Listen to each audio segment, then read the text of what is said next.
Cooperative societies क्या होती हैं?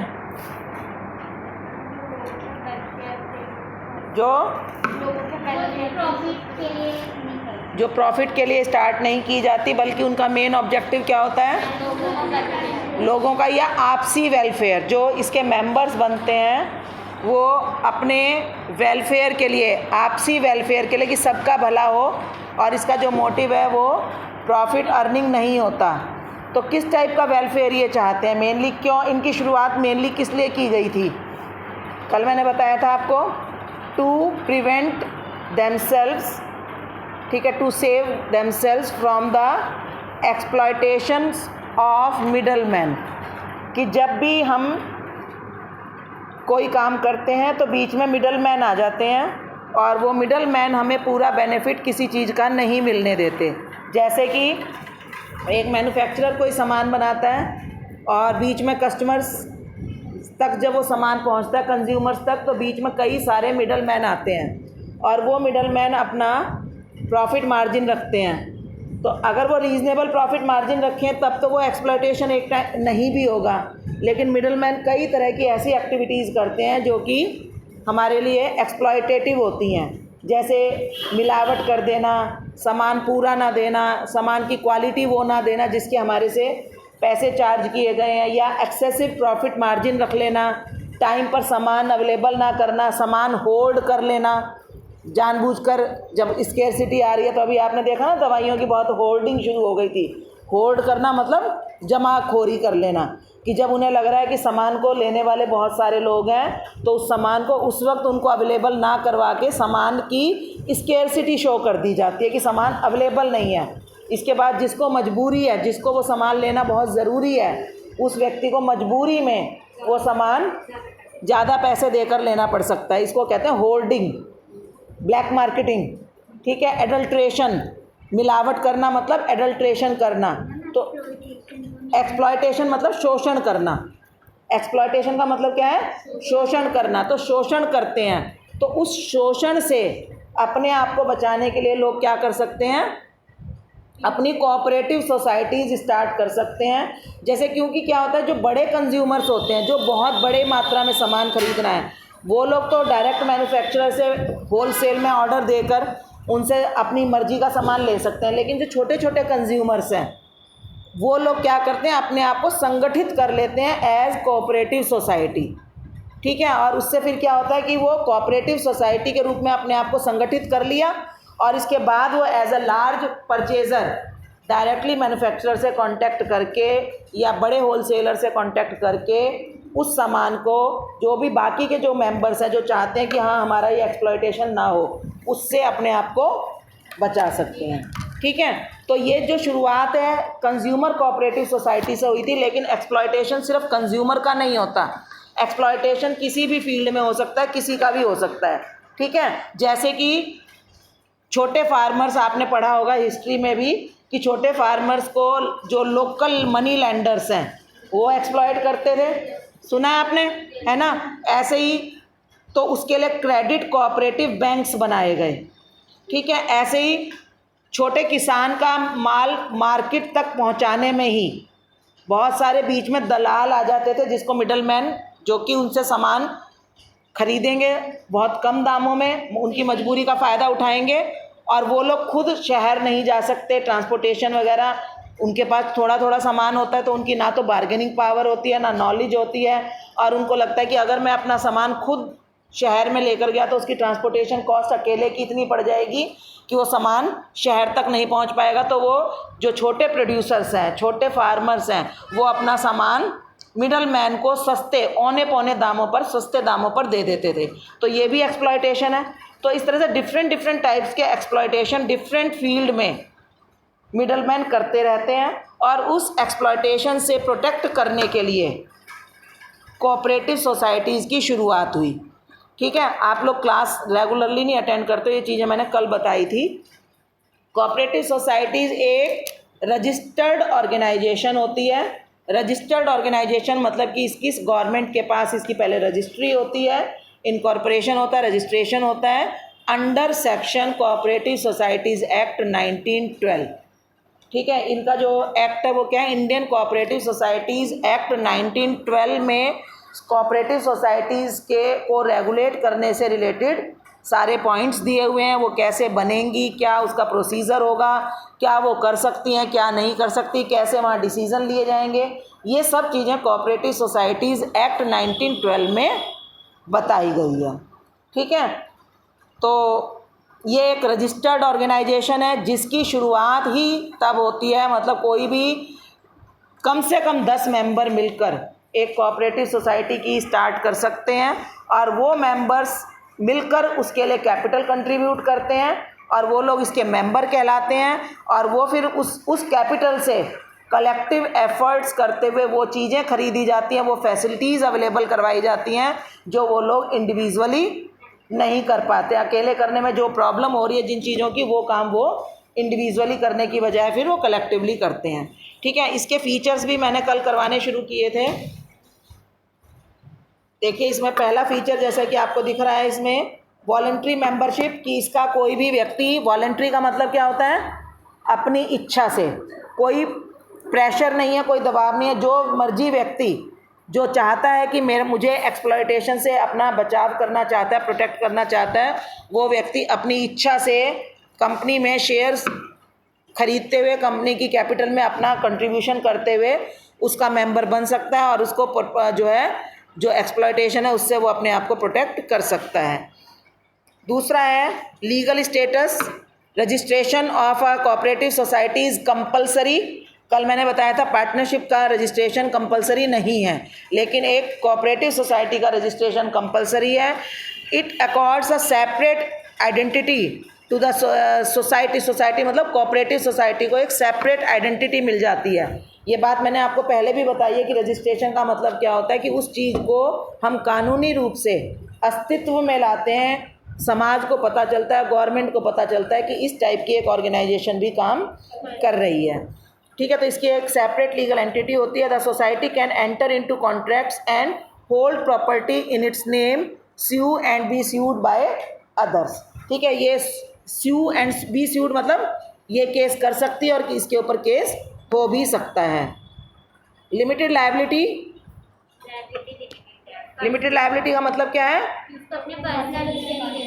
हाँ, कि अगर कंपनी के एसेट्स कम पड़ गए, इनके बिजनेस के एसेट्स कम पड़ गए और इनके लोन्स बहुत ज़्यादा हो गए, तो भी इसके मेंबर्स को और एडिशनल मनी अपने पर्सनल एसेट्स में से नहीं देनी पड़ेगी। जो पैसा इन्होंने कोऑपरेटिव सोसाइटी में इन्वेस्ट कर दिया है वही यूज़ किया जाएगा। ठीक है। उसको वापस मांगने के लिए क्लेम नहीं कर सकते, वो पैसा तो यूज़ हो जाएगा लोन पे ऑफ करने के लिए, लेकिन उनसे एडिशनल पैसा नहीं मंगवाया जाएगा। फिर कंट्रोल, कि in a cooperative society the power to take decision lies in the hands of an elected managing committee, कि जो इसको बिज़नेस को, नेचुरल बात है कोऑपरेटिव सोसाइटी खोल रहे हैं आपसी बेनिफिट के लिए, तो उसको मैनेज भी करना पड़ेगा, उसमें काम भी करना पड़ेगा, उसमें डिसीजन भी लेने पड़ेंगे। सामान खरीदना है, सामान को कौन यूज़ कर रहा है, मान लो मिलकर फार्मर्स ने एक ट्रैक्टर खरीद लिया, तो ट्रैक्टर खरीदने का डिसीजन लेना, फिर कौन कब ट्रैक्टर चलाएगा, कौन चलाएगा, उसमें पेट्रोल, सब चीज़ें, डीजल पेट्रोल जो भी है वो सब करना। यानी कि कोऑपरेटिव सोसाइटीज़ भी ऐसी तो नहीं है ना कि ऑटोमेटिकली अपने आप चलने लग जाएंगी। ठीक है। हालांकि उसमें प्रॉफिट नहीं हो रहा, लेकिन उनका वेलफेयर तो, सोशल वेलफेयर, म्यूचुअल वेलफेयर तो उनका ऑब्जेक्टिव है ही ना। तो इसके लिए जो काम करने वाले व्यक्ति होंगे उनको बाकी के मेंबर्स मिलकर इलेक्ट करेंगे कि हमारे बिहाफ पर ये व्यक्ति इसको चलाएगा। मैंने कल भी एक एग्जांपल दिया था, एक बहुत ही फेमस सोसाइटी आपने टीवी में देखी होगी। कौन सी सोसाइटी की बात कर रही थी कल की क्लास में मैं? इसका मतलब आप लोगों ने रिकॉर्डेड क्लास भी नहीं देखते हो, मैं बेकार में एफर्ट्स करती हूँ। कौन सी सोसाइटी का एग्जांपल दिया था कल मैंने? गोकुल धाम सोसाइटी, सुनी है? वो तो सुनी होगी ना। वो एक हाउसिंग कोऑपरेटिव सोसाइटी है जिसके इलेक्टेड मेंबर्स कौन कौन है? इलेक्टेड मेंबर्स कौन कौन है वो तो पता होंगे ना, भिड़े अय्यर और पोपटलाल, वो कौन है? उसके इलेक्टेड मेंबर्स हैं। उसके बाकी के सारे मेंबर्स कौन हैं? उस सोसाइटी में रहने वाले सभी लोग उसके सोसाइटी के मेंबर हैं।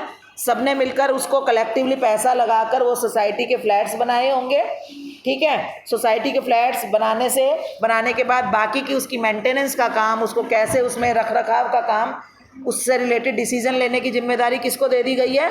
बीडे, और वो एक इलेक्टेड मेंबर्स है, ठीक है, जिसको एक सेक्रेटरी वगैरह उन्होंने नाम दिए हुए हैं। तो सेम यही प्रोसेस हर सोसाइटी में होता है।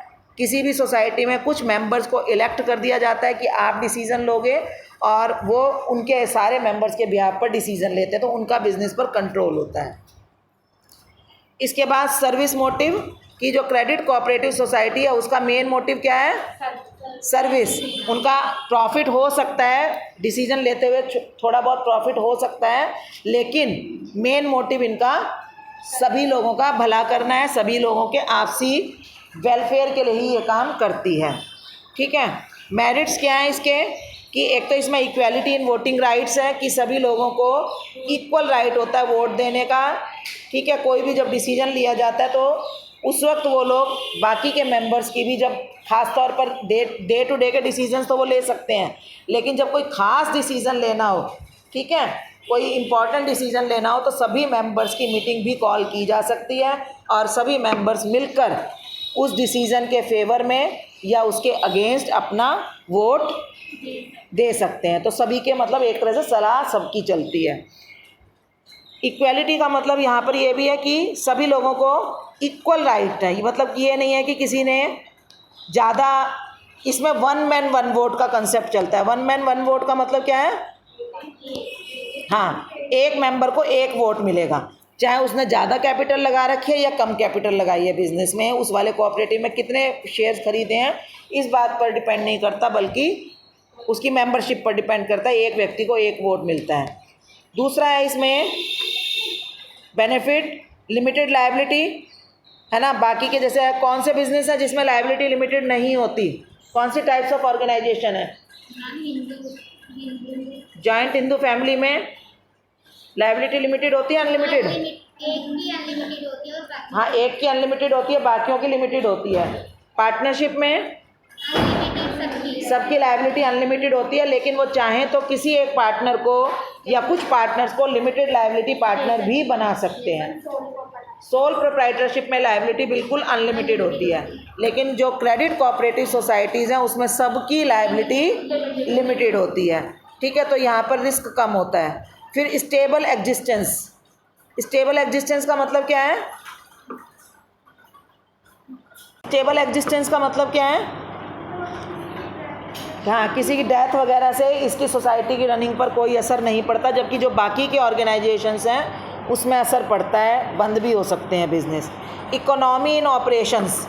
इकोनॉमी का मतलब होता है बचत करना, बचत।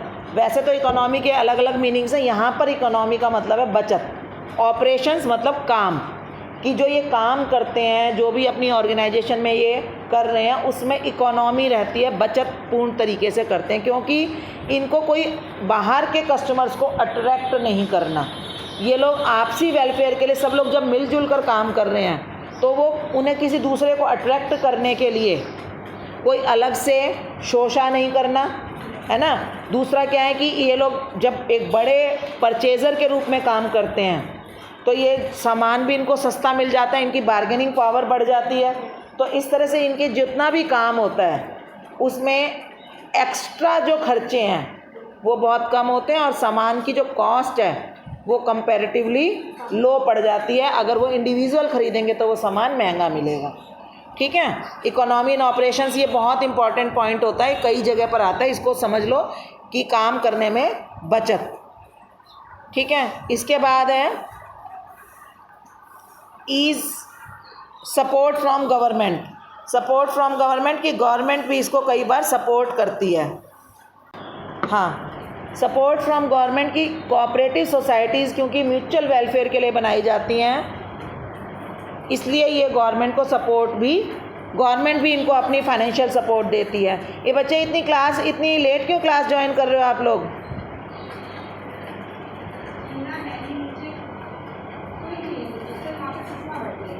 बुलाओ उसको, बुलाओ, नहीं बुलाओ, वो ज़रूरी है। हाँ, ठीक है। तो वो फाइनेंशियल सपोर्ट भी और गवर्नमेंट की तरफ से सपोर्ट इनको मिलती है, और ईज़ ऑफ फॉर्मेशन की इनको बनाना कंपैरेटिवली ईजियर होता है। ठीक है, कंपैरेटिवली मतलब जॉइंट स्टॉक कंपनी वगैरह से इसकी जो फॉर्मेशन है वो कंपैरेटिवली ईजियर है। इसको बनाने के लिए मिनिमम कितने लोग चाहिए? 10 लोग। वो आपस में वॉलेंटरीली अगर वो एग्री करते हैं तो वो लोग अपना एक रजिस्ट्रेशन प्रोसेस स्टार्ट कर सकते हैं उनको कि हम एक कोऑपरेटिव सोसाइटी के रूप में काम करेंगे, और उसकी जो भी थोड़ी सी जो लीगल फॉर्मेलिटीज़ हैं उनको पूरा करेंगे और ये बिज़नेस इजीली स्टार्ट हो सकता है। अब देखिए लिमिटेशंस इसकी क्या क्या हैं। लिमिटेशंस इसकी बहुत सारे मतलब कई हैं ऐसे। जैसे पहली लिमिटेशन तो इसकी लिमिटेड रिसोर्स है, क्योंकि इसमें किसी भी व्यक्ति को प्रॉफिट होने के कोई चांस नज़र नहीं आते। ठीक है, तो सब लोग केवल उसमें मिनिमम जो कैपिटल चाहिए वो कैपिटल लगा देते हैं, फिर उसको कोऑपरेटिव सोसाइटी के वर्क को आगे बढ़ाने के लिए, उसको और ग्रो करने के लिए वो लोग आमतौर पर तैयार नहीं होते। जो मैन पावर है, फाइनेंशियल रिसोर्सेज भी इनके पास कम होते हैं, मैन पावर भी इनके पास कम होती है। क्यों? क्योंकि इसमें प्रॉफिट मोटिव नहीं है। तो सभी लोग जो इसके मेंबर्स होते हैं वो अपनी किसी ना किसी ऑक्यूपेशन में बिजी होते हैं, अर्निंग ऑक्यूपेशन में, जहाँ पर उनको लिवलीहुड मिल सके। तो वो अपना ना तो उसके को ज़्यादा फाइनेंस दे पाते हैं और ना ही उसमें ज़्यादा टाइम दे पाते हैं अपना। तो मैन पावर की भी यहाँ पर प्रॉब्लम आती है। तो देखो, the resource of a cooperative society consist of capital contribution of the members with limited means. और ज़्यादातर जो मीन्स का मतलब है जिनके पास कम है, क्योंकि नेचुरल बात है जो लोगों के पास ज़्यादा पैसा है वो कोऑपरेटिव सोसाइटी का मेंबर बनेंगे ही नहीं, है ना, जिनके जो बड़े लोग हैं। लेकिन जो जिनके पास लिमिटेड रिसोर्सेज हैं और पहले से ही इनकम कम है, वही लोग लिमिटेड इन सोसाइटीज़ के मेंबर्स बन पाते हैं। तो ऐसे में क्या है,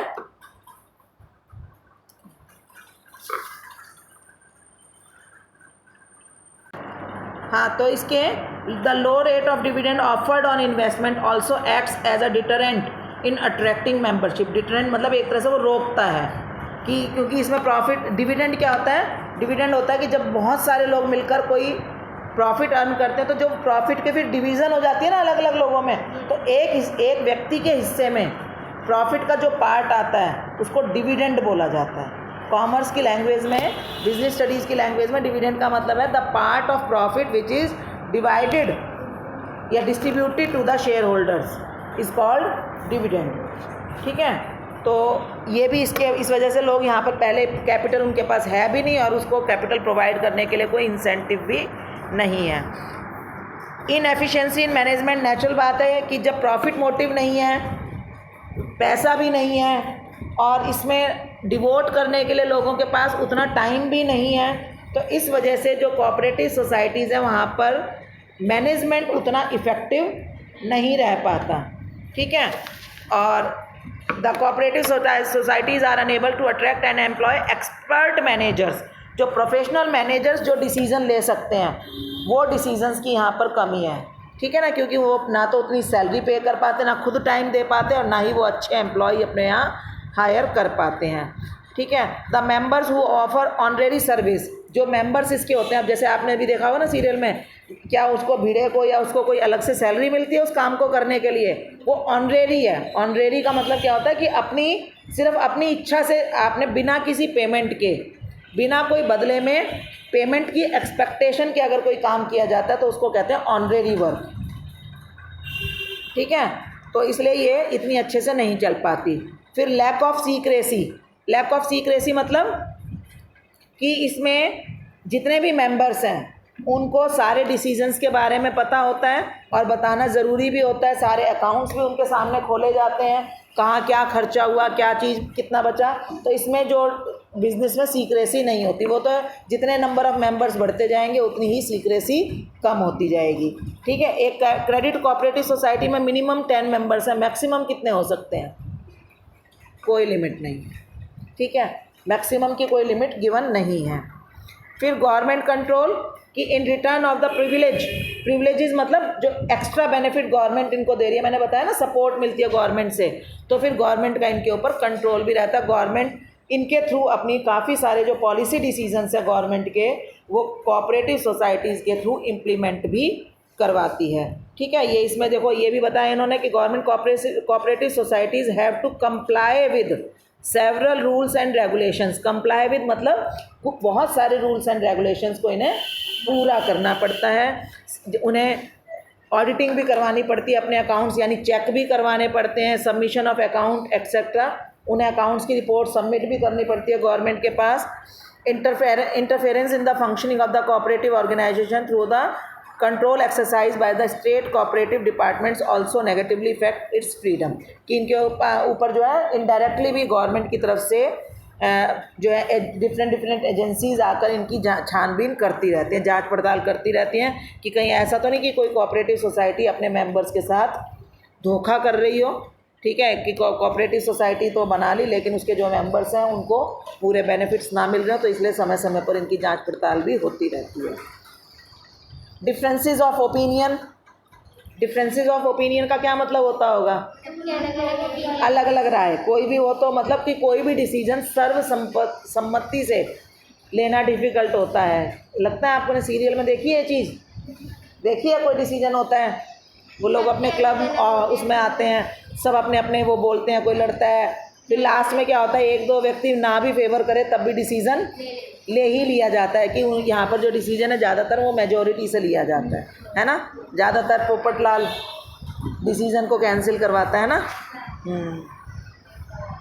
ठीक है, तो इस वजह से जो है प्रॉब्लम्स आती हैं। इसके बाद बेटा बहुत ही इम्पॉर्टेंट है, ये आपको पहचान के लिए आ सकती हैं, टाइप्स ऑफ कोऑपरेटिव सोसाइटीज़। ठीक है, पहली का टाइप ऑफ कोऑपरेटिव सोसाइटी है consumers cooperative society. Consumers cooperative society बता सकते हो, अंदाज़ा लगा सकते हो क्यों बनाई जाती होगी और कौन इसके मेंबर्स बनते होंगे? हाँ, कोई भी consumers, any consumer can join a cooperative society. At least कितने कंज्यूमर्स होने चाहिए? 10। वो किस लिए बन रहे हैं, क्यों कोऑपरेटिव सोसाइटी बनाते होंगे?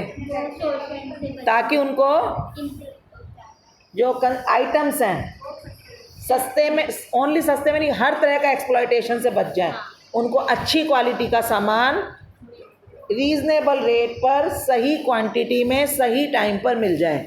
तो to protect themselves from the exploitation of retailers and wholesalers the consumers cooperative societies are formed. ठीक है, ये इसका ऑब्जेक्टिव है, तो ये ऑब्जेक्टिव आपको दे सकते हैं। तो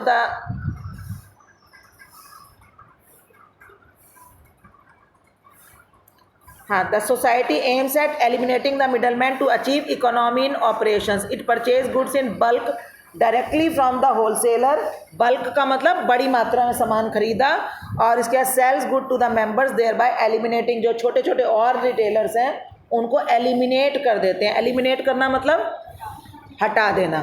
ठीक है, अगर मान लो थोड़ा बहुत प्रॉफिट बाद में होता है तो वो इसके मेंबर्स में बांट दिया जाता है, और नहीं तो नहीं प्रॉफिट होता तो वो चलती रहती है। ठीक है, और ज़्यादातर इसके जो मेंबर्स हैं उनको तो सामान मिलता है। कंज्यूमर कोऑपरेटिव सोसाइटीज़ में नॉन मेंबर्स भी सामान खरीदने की फैसिलिटी ले सकते हैं। जैसे अगर आप लोगों को मैं कहूँ कि स्टूडेंट्स कोऑपरेटिव सोसाइटी बनाओ, तो क्या आप लोग बना सकते हो? आपको ईएमसी में सीड मनी मिली हुई है, can you start a student cooperative society? कर सकते हैं ना। तो अगर उसके कितने मेंबर्स बन सकते हैं? मिनिमम 10। 18 ईयर से अबव आप लोग हालांकि नहीं हो, लेकिन मान लो अगर आप 18 ईयर्स अबव हो तो आप लोग बना सकते हो रजिस्ट्रेशन करवा कर, और इसके बाद जो नॉन मेंबर्स बच्चे हैं वो लोग भी उससे सामान परचेज कर सकते हैं। तो कंज्यूमर कोऑपरेटिव सोसाइटीज़ में चाहे तो वो नॉन मेंबर्स कंज्यूमर्स को भी बेनिफिट देती हैं। हाँ जी, एनजीओ नॉन गवर्नमेंट ऑर्गेनाइजेशन अलग होती हैं, वो गवर्नमेंट से अलग से रजिस्टर्ड होती हैं, और ये कोऑपरेटिव सोसाइटीज़ का नाम के आगे कोऑपरेटिव वर्ड लगा होता है। कभी भी आप देखोगे तो housing cooperative society, credit cooperative society, या आपने डिफरेंट बैंक्स देखे होंगे अपने एरियाज़ में, कोऑपरेटिव बैंक्स देखे होंगे, तो वो क्रेडिट देते हैं, तो ज़्यादातर इनके नाम के साथ कोऑपरेटिव सोसाइटी वर्ड लिखा होता है। ठीक है, देखो एक इन्होंने एग्जांपल दिया है, Amuls amazing cooperative venture. Amul का मिल्क पीते हो ना, तो ये भी एक कोऑपरेटिव सोसाइटी के रूप में स्टार्ट हुआ था। देखो ये 4,47,000 4,47,000 लीटर्स ऑफ मिल्क खरीदता है फ्रॉम 2.12 मिलियन फार्मर्स, छोटे छोटे फार्मर्स जिनको जो अपने लोकल एरिया में मान लो दूध नहीं बेच पाते, तो देखो अमूल की जो मुहिम चली, अमूल ने एक कोऑपरेटिव सोसाइटी के रूप में इसकी स्टार्ट की थी और आज थ्रू आउट इंडिया ये डेयरी प्रोडक्ट्स बेच रहा है। ठीक है,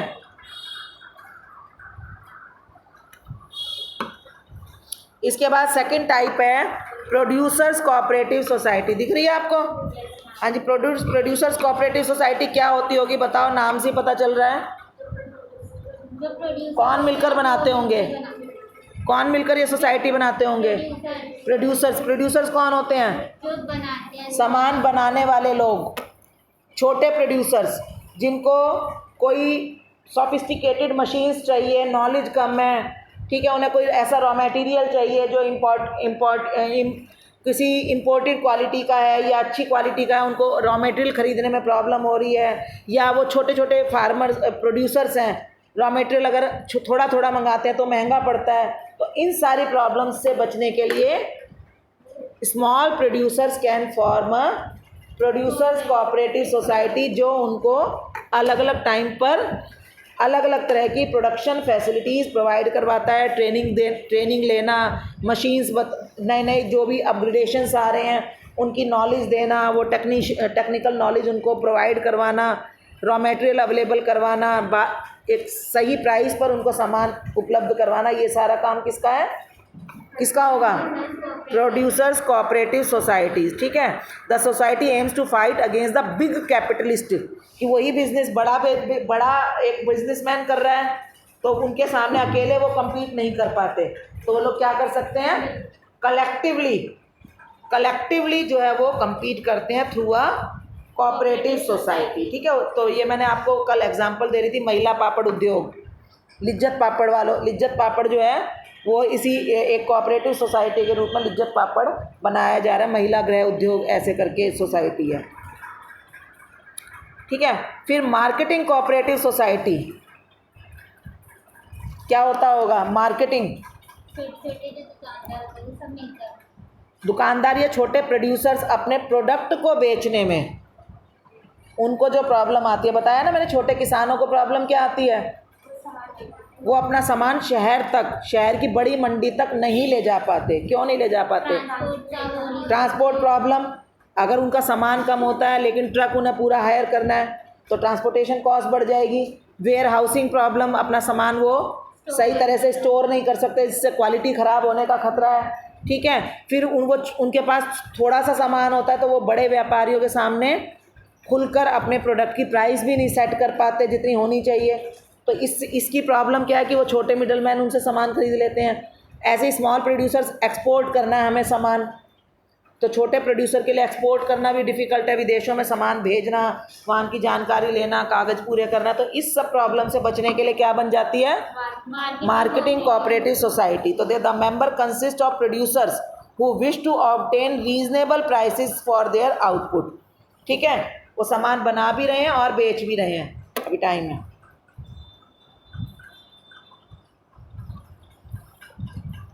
यही प्रॉब्लम है, लास्ट पीरियड में सबकी निगाह घड़ी पर रहती है, तो मैं इंटरेस्ट नहीं आता है।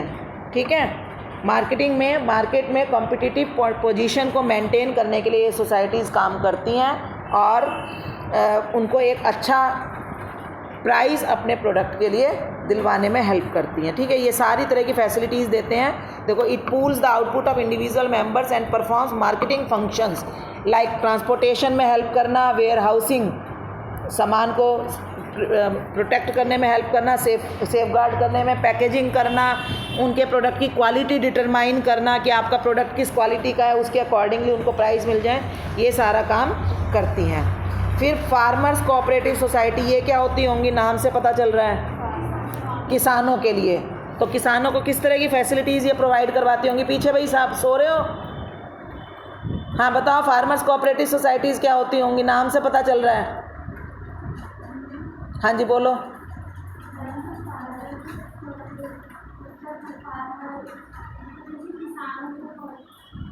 कैसे किसानों को?